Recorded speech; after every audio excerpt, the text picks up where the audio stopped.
mulheres acabam evitando, acabam deixando para depois de começar o seu processo de emagrecimento por medo de serem proibidas, de serem privadas de certos alimentos, de certas comidas, de certas coisas que gostam, que faz parte do dia a dia. Por que existe esse medo? Porque já passou por isso, né, gente? A gente não tem medo de coisas que a gente não passou, de coisas que a gente já viveu. Então, muitas vezes a gente já passou por isso, foi sofrido, não teve resultado ou não foi um resultado duradouro, e numa próxima vez a gente acaba tendo medo de recomeçar, mas a gente nem sempre identifica esse medo. E esse medo que eu tô falando de dar esse próximo passo, esse medo de não poder comer as coisas que você gosta, ou o medo de perder a liberdade na sua alimentação, é uma das coisas que pode estar impedindo você de emagrecer. Porque eu já tive pacientes que me relataram assim, que queriam ter a sensação de que quem estava no controle, no comando, né? De que quem estava escolhendo o que iria comer era ela, e não outra pessoa, né? O profissional. Só que o medo de ser proibida de comer coisas que ela gostava, como lanches, pizzas, doces, era tão grande, mas tão grande, que ela acabava se agarrando, né, nesse medo, nesse argumento de que não queria perder a liberdade de comer, que ela não conseguia agir de qualquer outra forma. E o grande problema, mulheres, que existe nessa situação é que quando se vive nela, a pessoa acha que para emagrecer ela vai ter que abrir mão do comando da própria alimentação. Só que na verdade não é assim. Então o que ela entende? Se eu tô abrindo mão do comando da minha alimentação, vou poder comer só o que outra pessoa mandar eu fazer. E aí ela acha que ela tá perdendo o comando se ela fizer isso, se ela acabar aceitando uma nova alimentação, uma alimentação diferente. Só que na verdade, gente, lá como era antes, ela não estava comandando nada. Ela era escrava da comida, era presa na comida, ela estava refém da comida.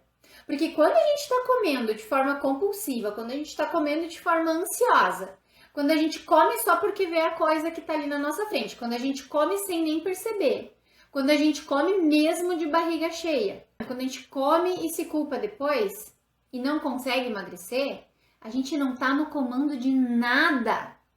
A gente não tá comandando coisa nenhuma. Só que o medo de fazer diferente e sentir que não está no comando é muito grande. Mas na verdade a pessoa não percebe que ela nunca esteve no comando. Quando se come de forma ansiosa, quando se come de forma compulsiva, não se está no comando.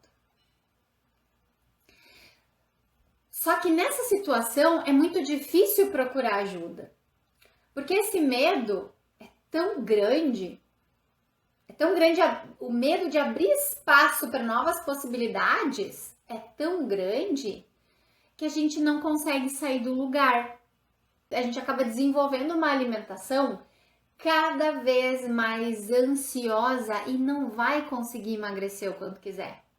Quantas vezes, por exemplo, você aí já ficou com dúvida, por exemplo, se queria ou não procurar uma ajuda para emagrecer? Ou até marcou uma consulta, marcou uma sessão, começou um tratamento e acabou desmarcando ou desistindo. Quantas vezes isso já não aconteceu também? Muita gente confunde emagrecimento com ser proibido de comer certas coisas e principalmente coisas que gosta.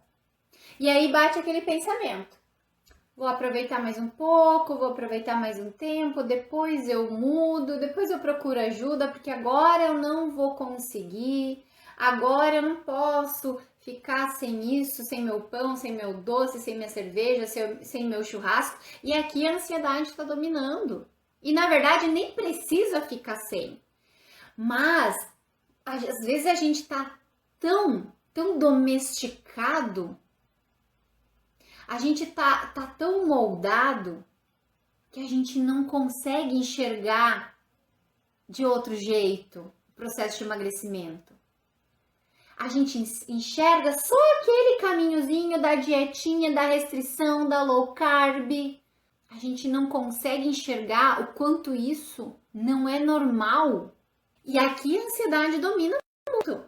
Mas na verdade, o emagrecimento ele não precisa e ele não deve ser assim, com proibições, com restrições, com ameaças. Se você comer tal coisa, você não vai emagrecer. Por favor, gente. Hoje mesmo, uma paciente me disse assim, não era o caso dela, tá? Ela já tinha reconstruído isso. Mas de uma pessoa que ela conhece, que não come pão, porque foi aterrorizada pela mídia e por muitos profissionais de que o glúten é um problemão. E a pessoa não come glúten. Só que é ansiosa ao comer e está ganhando cada vez mais peso. Então não adianta deixar de comer uma fatia de pão porque tem glúten e comer 5 rapidez sem glúten. Ou, sei lá, 3 pratos de macarrão sem glúten. Entendem que isso não é estar no comando?